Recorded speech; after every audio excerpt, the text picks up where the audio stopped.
Good evening.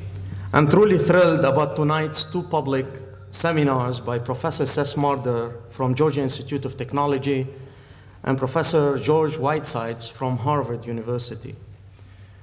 Professor Marder and Professor Whitesides will talk about their careers and the hurdles they faced, the challenges they overcame, the lessons they learned, the impactful decisions they took, and the approaches they adopted to face all of these obstacles. These two public talks will, with no doubt, relate to many of you. Academic advising goes beyond giving alternate pens. It's about creating new opportunities and shedding light on new paths. These talks are just one aspect. It's my privilege to introduce the first speaker, Professor Seth Marder. Professor Marder is the Georgia Power Chair of Energy Efficiency and Regents Professor of Chemistry and Material Science and Engineering at the Georgia Institute of Technology. Professor Marder, the floor is yours.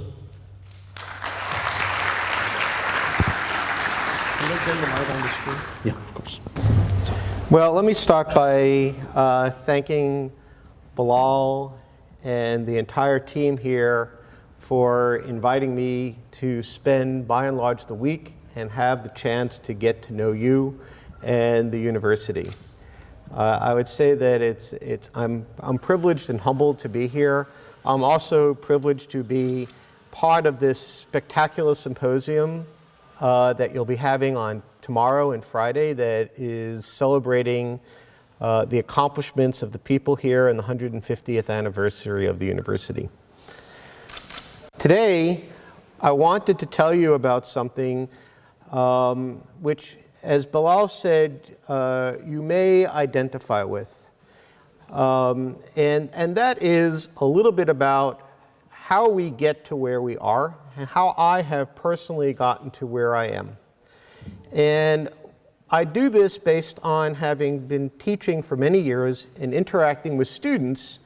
And at some level, there is perceived at times a separation between students and their professors, and that their professors are perceived to be these people who may be all-knowing, who don't make mistakes, whose lives are perfect, who got to where they are without any difficulties, and students who perceive themselves at times as struggling and don't see how they will get there if they choose. And in my view, that creates barriers for students to truly reach their potential. And our job is to enable you to reach your potential. Now, one of the things that professors are often not good at is describing their weaknesses and their challenges. And I think that this contributes to the barriers that we have when we're students thinking about how we're going to reach our potential.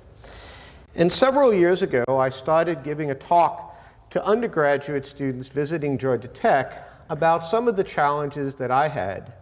And what I found over the time was students actually could identify with some of these challenges, and they realized that while I am substantially older and may have some more publications than they do, that we're not all that different.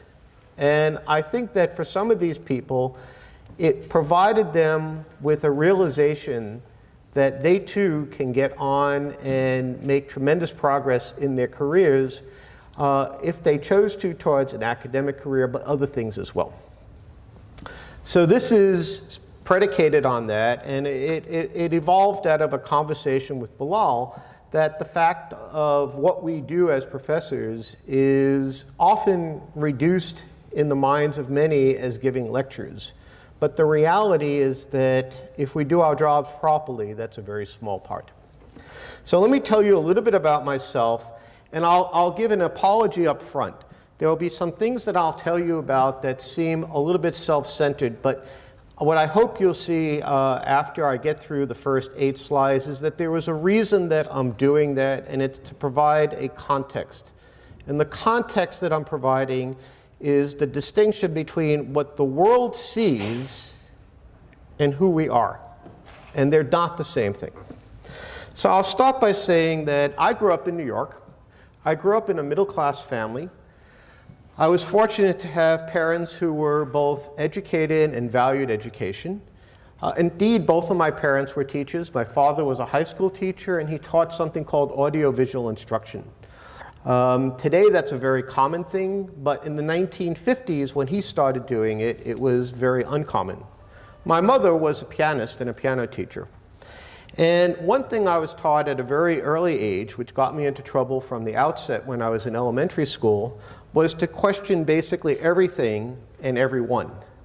And you can see that that's something that could be valuable to you as a scientist because it makes you think about things, but you can also see that it makes you something of a pain for your elementary school teacher who's simply trying to let you know what you need to do, and you're not accepting that. So my training was that I went through the New York City school system. I went to a math and science high school called Stuyvesant High School in New York. It's an unusual school in that it selects for students doing math and science. I was supposedly a pretty bright kid and was supposedly quite good in math when I went to Stuyvesant High School. I was told to go to the math team. I went to the math team, and for the first year I had no idea what they were asking me to answer, no less how to answer it. And by the time I got back out, I could actually answer some of the questions given sufficient time, as all the students were walking to the board in real time as the teacher asked the question and wrote the answer. And so I learned at an early age that I was not the smartest kid in the class. And that proved beneficial to me when I went to MIT the following year, where I was one of 29 students from my class who went to MIT. And as many of the faculty who sit here will tell you, students often arrive at a place like MIT or Harvard or other top quality schools in the United States and abroad, and they're somewhat traumatized by the fact that they were always the top student, and then they were just one of many at these schools, and it creates a tremendous amount of psychological stress. I did not suffer from that because I had gone through that process quite a bit earlier. So at MIT, I had excellent teachers. Indeed, one of my inspirational teachers happens to be sitting here. Way back when, George Whitesides was at MIT, and I had him for a class called 541, which was my introduction at MIT to organic chemistry. I also had a professor named Fred Green, who George probably knows very well, who taught us Woodward-Hoffman rules our sophomore year of organic chemistry, and that's often taught in a graduate level class. But when Fred taught it, it seemed really, really easy. And these things were very inspirational, and I was able to get into a lab, as I'll tell you, and I spent most of my time in the lab. I then went to Wisconsin, where I worked actually again for George's first graduate student, a guy named Chuck Casey. And I'll tell you a little more about these people in a second. Did my PhD and then went to Oxford and then did a postdoc at Caltech. So one of the things that I was able to learn very early on is that in many ways we are the product of our upbringing, and our upbringing doesn't end with our parents. We all have the opportunity to have mentors. Every one of you, whether you know it or not, has many mentors at your disposal. Some of these people may know that they're your mentors, some of them may not. And I had amazing people. I worked for Alan Davison, who was a professor at MIT, who came from very humble upbringing, and went on to develop a radiopharmaceutical for imaging the heart. And Alan, unlike many MIT professors, always had an extremely small group, such that when I worked for him, I was basically in the lab, and Alan was the person who literally taught me how to stopcocks on a vacuum line and do analytical chemistry and synthetic chemistry. He taught me to love chemistry. I then went to Wisconsin and worked with Chuck Casey. And Chuck is an incredibly bright guy. But the one thing that I think was really impactful from him is everything that we had to do, we did it rigorously. And he had a phrase which we ended up with on t-shirts, he said, "That doesn't mean squat, do that experiment again." Okay? And so he taught us the importance of reproducibility and care. I then went to Oxford and worked for someone who could only be called a cowboy in the chemistry world, and that was a guy named Malcolm. among other things, burning down labs multiple times with his students, and did amazing chemistry, some of which was not necessarily done in the safest of manners, but it was extraordinarily creative. And Malcolm taught me that you need to be fearless and you need to get on with it, that we can sit around and we can think a problem to death, but eventually we have to get into the lab and just try to do it. And then finally, I went and I spent some time at Caltech. And there I worked with Bob Grubbs. And Bob had the common sense at a place like Caltech to not get in the way of his students. Okay? And he taught me that basically, as Bilal has told me he does here, you let your students go and let them be creative. So those are the mentors I have. And the pathway that I took was to stay at Caltech and the Jet Propulsion Lab, which is where they build unmanned satellites, for a bunch of years as a research scientist. I was not a professor. I built a group. I developed, such as it is, a scientific reputation. I was able to chair a symposium at the ripe old age of around 29 for the American Chemical Society, which resulted in a book. And I built a funded research program. I then was trying to get an academic job, and it took me actually quite some time to do that. I had many papers in prestigious journals at the time, and yet it was non-trivial to find a job. And I found this pretty frustrating at the time, but I learned a fair amount from it. I was too old to be an assistant professor, but I was too young to be a full professor. And I was someone who did materials chemistry, and I was trained as an inorganic chemist, but I was mostly doing organic chemist, and there were people who even thought I was a physical chemist, which I always found entertaining. And then there were people who thought I was a materials chemist, but ultimately, at many places, there were enough people who didn't know what I was, and I fell between the cracks. And when people don't have the ability to pigeonhole you, often they throw up their hands and say, well, we don't know what to do, and they do nothing. I also didn't have, quote, teaching experience, although I had mentored postdocs and students for many years.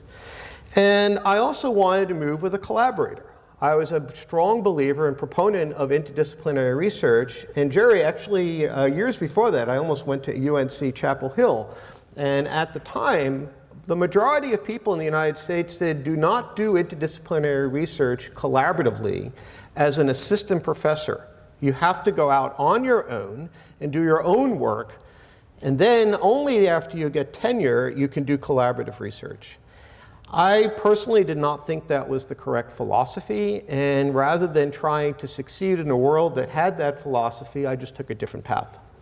So ultimately, I was able to move to the University of Arizona as a tenured full professor, and help build centers there and things like that. Before moving to Georgia Tech, myself and 4 colleagues moved there in 2003, and I continued on my path doing my own work, but also doing a lot of work that related to the university. And as I moved farther and farther and farther along my pathway, less of my time is focused on my research, and more of my time is actually focused on enabling other people, not simply my graduate students, but other people around Georgia Tech and around the world in doing their research. Now, here are the slides that are a little bit embarrassing, but I want to put them up, and I say I put them up for a reason.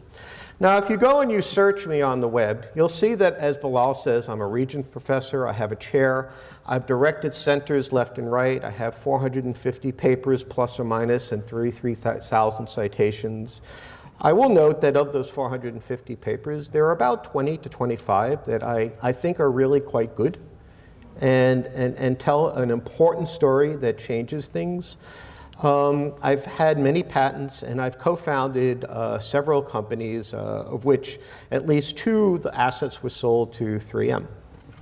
I also have the requisite list of awards that you need to have, and I'm a fellow of basically many societies, and have either edited or authored books and work on as the chair of editorial boards for journals. So this is what you see, and indeed my CV now is ridiculously long. It takes like 30 seconds for it to load in Microsoft Word, and it has a compendium of all the successes that I have.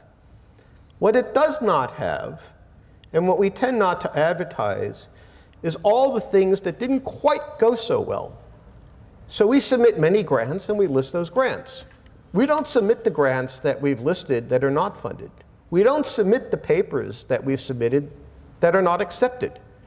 All that is collected in our CVs, unless we really, really badly screw up, are our successes. And that's an important lesson into itself, okay? Because in order for you to truly be successful, and I'll touch on this again at the end, you have to be willing to take a level of risk, and you will fail. But the reality is that it's the successes that tend to accumulate, at least in the minds of people outside, and not necessarily the failures. So here are some of the things that I've dealt with that you probably haven't heard most professors come up and talk about. Well, the first one is, I have the personality traits of a New Yorker. Now, some of you may have watched the news lately and noticed that there is something of a presidential race going on. I say that only half jokingly because when I watch it, it doesn't look very much like a presidential race. It looks like something that I'd see on Worldwide Wrestling or something like that. So as New Yorkers, we do have personality traits. Donald Trump has some of these, and I tell you that I do not identify in any way, shape, or form with him. But we do have the tendency to be as subtle as a brick moving at high velocity. New Yorkers, myself included, are not always the most patient of people. I am getting better with age, but it's still a challenge. And we have a tendency to speak frankly with people, including administrators who make decisions on our funding, our space, and things like that. And that can often get us into trouble. And I do this with a tendency to not worry about the personal consequences. I tend to do it based on what I think needs to be said and not necessarily how it will directly affect me. So that's a challenge, and I think that it's provided certain limitations in what I can do. Another challenge that people don't see is that I'm dyslexic. Dyslexia is often thought to be a reading disorder, but it's actually a more complicated set of wiring of the brain. Reading for me was something I was always told by my mother in particular that I was very lazy about reading. Indeed, she said, why don't you just sit down and read a book? And it was something that I did do, but I always seemed to have to work harder than I thought, and certainly it was always stressful. And the thing that was really odd was I always did well in class, except for penmanship and arithmetic. And those were things that really were manifest of dyslexia. Now, when I was a kid growing up in the 60s, I don't believe that people even identified dyslexia as an issue, okay? And I was doing very well, but yet I was struggling at the same time, and it was never diagnosed. My wife eventually diagnosed it. And I began to talk about it in classes maybe 5-10 years ago, and what I recognized was that students in classes, I'd see students shaking their head, okay? And that shaking of their head indicated that they had, in fact, some of the similar struggles, and that they didn't often talk about it.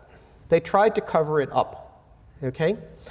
And oftentimes when we have these things that make us somewhat different, and I will also point out to you that being dyslexic provides you with certain strengths. There are clear strengths associated with dyslexia that are not well recognized in the general public, but that are there nonetheless. Whatever the case, the thing that the students feel is the stress of not being like their colleagues and the fact that they're often stigmatized, okay? And then they see someone else who's like them and they go, maybe I'm not that different, and maybe if this person can do this, I can do this. Another thing, which I think is far more common, and I'd be willing to say that if I asked you how many students here have ever suffered from depression, okay, that many of you might not be willing in public to raise your hand. But if this institution is like a US institution, something on the order of 20% or more students deal with depression. And I've dealt with those students, and I've dealt with depression. Now think about that. 1 in 5 students is dealing with depression. And what they're feeling is, I am somehow damaged, I am different, and it's never going to get better. And yet, for most people, not all, it does get better. But during the time that you're dealing with this, there is a sense of isolation and differentness that makes you not perform as well and makes you not seek out the help that you may need for fear that people will look at you as being weak or somehow less effective than your colleagues. And I think that that's a dangerous thing. And I want to leave you folks with the message that you're not alone if you deal with these issues. I was fortunate. It was very short-lived. It probably lasted for 2 months. I took medication, it went away, and then I got on with my life. But it gave me pause. I learned a lot about myself, the fundamental insecurities that I had. I can tell you, and those people here who have dealt with it, it's not fun. And it's sufficiently not fun that you don't want to do it again. And so it gave me the time to think about what was giving rise to the insecurities that I have and what steps I needed to do to intervene and think about how I was going to deal with life to avoid getting into the pit that I had gotten into. The other thing that it does is it makes you very aware of the symptoms in other people who may be suffering from the same ailments and similar ailments. And I can tell you that as an advisor, one of the most valuable things that I have done over the years is identify students who are dealing with issues like depression and confront those issues with the students in a gentle way. And many of them subsequently got help and felt better. And in some cases, and I don't say this glibly, there were students living with depression for 8 years where their parents said, you should just tough this out. And ultimately, they got through it after getting help and said, you know, this is the first time in 8 years I feel normal. Okay? Now I ask you, many of you who are chemistry students, you can learn about SN1 and SN2 reactions while you're an undergraduate, or you can learn about the lessons about how to deal with these issues. And how many of you think about these issues, and how many of you talk to each other about these issues, and which ultimately is going to have a longer impact on your life? And that realization that these issues are critically important to our students for their long-term health and success, I think for me helps define who I am as a professor. Okay, getting on with things. One thing that I've done for myself is I've written a vision statement. And that sounds a little bit weird. And for you folks, many of you are awfully young, and you might think, Jesus, a vision statement? I'm not in a place to write that. But I think that a vision statement is something that helps you identify who you are, where you're going, what you want to do. Now, yours may not be refined, but even now as undergraduates, I think it's worthwhile, and maybe some of you are master's students, I think it's worthwhile to begin to formulate for yourself some of the ideas about who you are, what motivates you, what makes you happy, what brings you joy, what brings you satisfaction, what distinguishes between these things, and what's important to you. I'm certainly not going to try to tell you what is important for you, but I will tell you a little bit about what is important for me.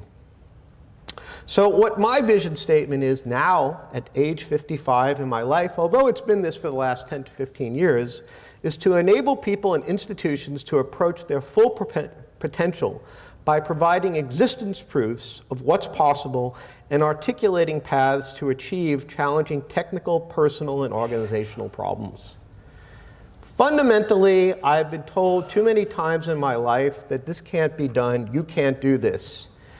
And as someone who at least learned a little bit about thermodynamics, I have the belief that if it doesn't violate the laws of thermodynamics, I need some serious convincing that it can't be done.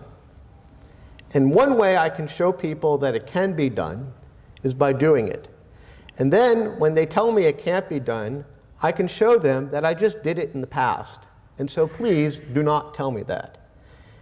And this is something that you may not run into, but as someone who works in large organizations, it's something that is an excuse for laziness at times, and it's an excuse for the fact that it may put the institution at risk at times. But it should not be confused with the reality of what can and cannot be done. Okay? I will not go on in detail about the mission statement and the professional objectives, but I'll tell you a little bit about what's important for me. It's summarized on this next slide. So in the top corner, you see my wife. You see my former yellow Labrador, who was an absolutely gorgeous guy. I lost him 4 years ago at the ripe old age of just before 14. And there was my 1-year-old lab, who on November 29th will be 15 years old.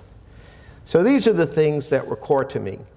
If you look immediately below that, I have one of my former postdocs, a wonderful guy named Harold Rolkel, who was with me in 1994. I saw him recently. He's now an executive vice president at BASF. This was him and myself hiking in Germany. Below that is him and myself playing tennis in Atlanta. Next to that, you might recognize the carrot with his wife and their baby, Bilal. That was when he was visiting my house. My colleague Jean-Luc Breda, where we're celebrating his 50th birthday in Xi'an. My laboratory, where I observed stuff that I considered unacceptable from a safety standpoint and decided to photograph the lab and take it to the group meeting and point these things out. A former student going up who was getting married, and I went to their wedding in Milan. And then a picture of a wedding. So ultimately, I left out one critical thing. That's a picture of Kobe beef that was taken in Tokyo. And so food plays an integral role in my life. If you take a look at myself, you will know that it plays a more important role than it should. Okay? Now, the next thing that often comes up in talks like this is, what about work-life balance? And I'll just simply state that there is a balance for me between Georgia Tech, business, and family. What's the correct balance? I will tell you that it's a question of what you're passionate about, the timing. Things change in your life. You may have family, you may have health issues in your family, you may have children, you may just have different interests. How you want to advance, what's sustainable, okay? Life goes on for a long time, and there are very few people who can run at full speed the entire length. I know at least a couple of people in this room who have done that, but most people can't, okay? And reward as defined by you, okay? Now, what I can tell you is I have never felt, and I still don't feel, that my life is in balance. Okay? I still think that I put too much emphasis on the work part and too much on the relaxation, too little work on the relaxation and just the enjoyment of life. It's been a constant struggle for me, and I would just say that if you want advice on that, please look elsewhere. Okay? So within my role as a professor, there are many different aspects, 3 of which I put here: teaching, research, and service. And I would also point out that these things are not mutually independent. They must coexist. And there are the same things. And I'll also point out to you that, again, it's a matter of where your passion lies, timing of your career, advancement, sustainability, and reward. And for each of us, it will be different, and there's no correct answer. Now, I'm going to make a couple of gross simplifications. There are 2 kinds of people: those who eat to live and those who live to eat. I think I made it clear on the previous slide that I definitely am of the live to eat category. But I also think that there are kind of 2 types of professors. There are researchers who spend time educating, and there are educators who spend time doing research. And I point this out because I showed you the slides of what's seen on the web about me, and I think that most people who don't know me perceive that fundamentally I'm a researcher who teaches. But the reality is quite the opposite. Fundamentally, I am a teacher and I enjoy research, but I use research as a tool to educate.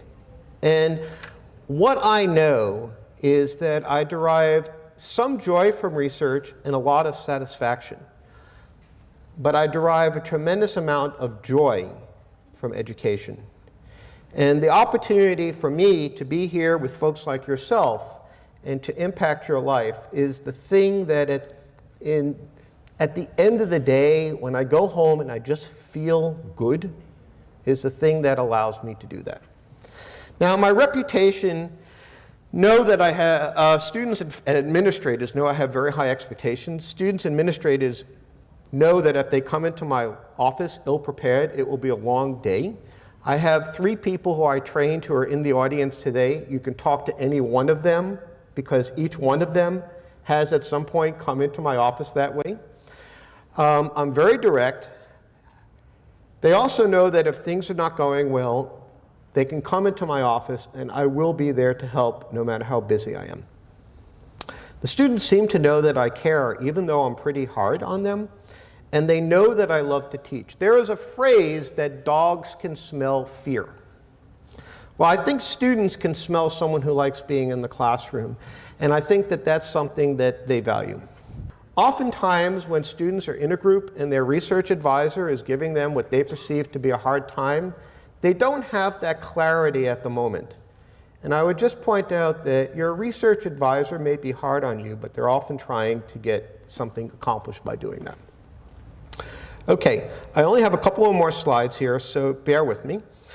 I have some rules for collaboration. I'm a very collaborative person. I think that part of that has to do with my many inadequacies and my need to collaborate. And the other aspect is that fundamentally I'm a social beast. There's a phrase about wolves and dogs that they're pack animals. I would much rather be part of a team than do something on my own if I had the choice. Okay?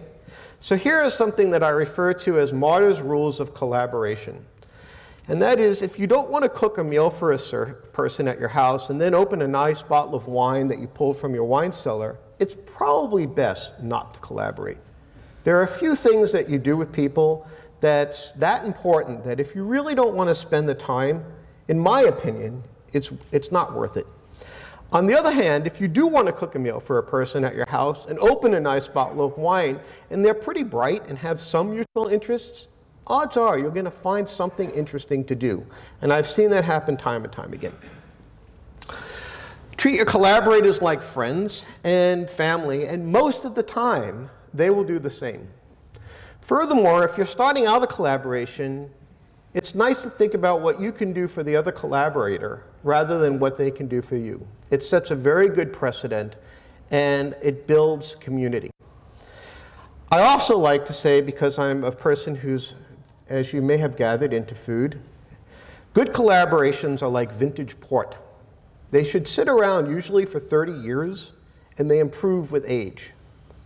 Bad collaborations are like sushi. If you let them sit around for a while, you're not so happy with them. Okay? A couple of pieces of advice that I'd like to give you based on things that I've observed. For the students, I would just tell you, oftentimes you want to tell a story. And students may come in with preconceived notions of what that story is. My advice to you is let the data tell the story. Don't see what you want to see, and pretend it was someone else's data, paper, proposal, view graph when reading and critiquing it. Put some distance between you and that data, and that distance will serve you well. It may help you from being biased about what you're doing. For those of you who are mentoring, and I will point out everyone in this room is more experienced than someone else they know, which means it's not just the people sitting in the front row who are mentors. Each of you have the opportunity to be mentors. My theory is, first, get students to think independently as scientists as soon as possible. Okay? Fundamentally, what you want to do is make yourself less and less relevant. Get students to take personal responsibility for their future. Every student who comes in and to my office and wants to do a PhD, I literally pull this paper-bound copy of my PhD thesis out. I plop it down. I said, you know what this is? They look at it, they see the title, they say, it's your PhD. I said, right. I've done one. That was more than enough for me. This is your PhD. Who's responsible for it? And they look at me and they say, I am. Okay? Establish a set of standards for excellence and live by that. Students come into my office and they'll say, oh, you know, I saw this in this journal. And what I tell them is, you know, existence proofs of lower standards in the literature at other schools, institutions are not going to change my group's standards. If you want to do mediocre work, you can do it elsewhere. But if you're in my group, okay, the fact that there's garbage in the literature or other people take shortcuts is not a reason that we're going to do it. Okay. A couple of thoughts about dealing with students. Don't over or underestimate your knowledge. Try to connect with the students and be willing to share your mistakes and treat them with respect. Understand that it's not your responsibility to solve their problems, but it's really to help them solve their own problems, to give them the tools. It's very important to empathize. And we distinguish sympathy and empathy as empathy being the capacity to put yourself in their shoes, okay? But you need to stay objective when you do that and keep some distance. Try to keep the students' long-term interests in mind. Sometimes it's easy to tell them what they want, okay, to ask the question, but that may not be what's in their long-term interests. And it's important to think about that. And then I'll also just mention, be aware of privacy issues. That's a very important thing. I have some quotes that I think are really, really quite good. The first one I like, I wish I lived by it, but I don't think I'm as good as it as I would like to be. But it's by Indira Gandhi, and she said, there are two kinds of people in the world, those who do the work and those who take the credit. Try to be in the first group. There's less competition there, okay? The second quote is Robert F. Kennedy, the brother of John Kennedy. And he said, only those who dare to fail greatly can ever achieve greatly, which I think is a profoundly important thing if we are to be successful. The quote after that actually is often attributed to Robert Kennedy because he used it so often. He was very, very fond of it. But it's by the playwright George Bernard Shaw. And he said, some people see things as they are and say, why? I dream things that never were and say, why not? Okay? So I encourage you to dream and think about what is possible, what could be possible, and don't worry so much about the fact that people may tell you it's not possible. That's not to say don't be realistic. But you're going to run into a lot of people who are not willing to dream, and they just want to think within the box. And you have to be able to have the courage to move beyond that. My mom wrote, and this was something that drove me a little bit nuts in my life. It's a quote from the poet Robert Browning. She said, a man's reach should exceed his grasp, or wealth to heaven for. That's part of the quote. So she said, so reach. And so she always encouraged me to try to go and do the next thing that was more difficult than the thing that was done before. So in closing, what I'd like to say is I think that my life and experiences, particularly my dyslexia, the fact that my brain is wired differently has given me a somewhat unusual ability to empathize with people. And I think that helps me to understand what students don't understand. And if we want to teach, we need to be able to get into the minds of the students. I also note, and there's two of my former people, one who's here today and one who I met with at the University of Kentucky, commented on this. I say, when people react oddly, I immediately look for an underlying and less obvious cause or issue. Oftentimes, what you see is not what you get. And if you see a reaction that's weird, think about what might be going on in their life that may give rise to that. And see if students are open to having a conversation about that. So I tell research students that are in my group that it's not my job to teach you chemistry, it's to teach you all the other stuff. With the exception of two fields, one of which is nonlinear optics, about which I'll talk on Friday, and interpreting NMR spectra, by and large, I have someone better at it than I am. But I still think that I am better at many of the people in my group at trying to help people navigate through becoming a better scientist and being more successful. And I think that as a professor, what I need to recognize, what I do recognize, is that ultimately is our job.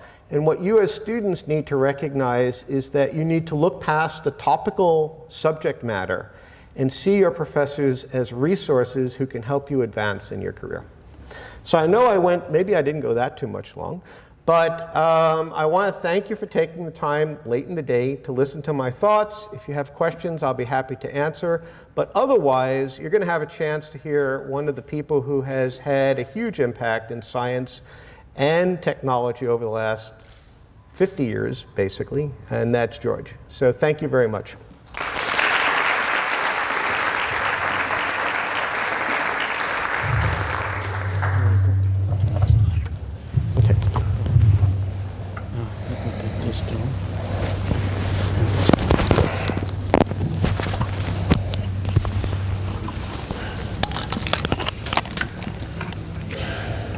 Well, thank you very much for this very beautiful presentation. I must say that my WhatsApp status has been a quote by Professor Marder's mother.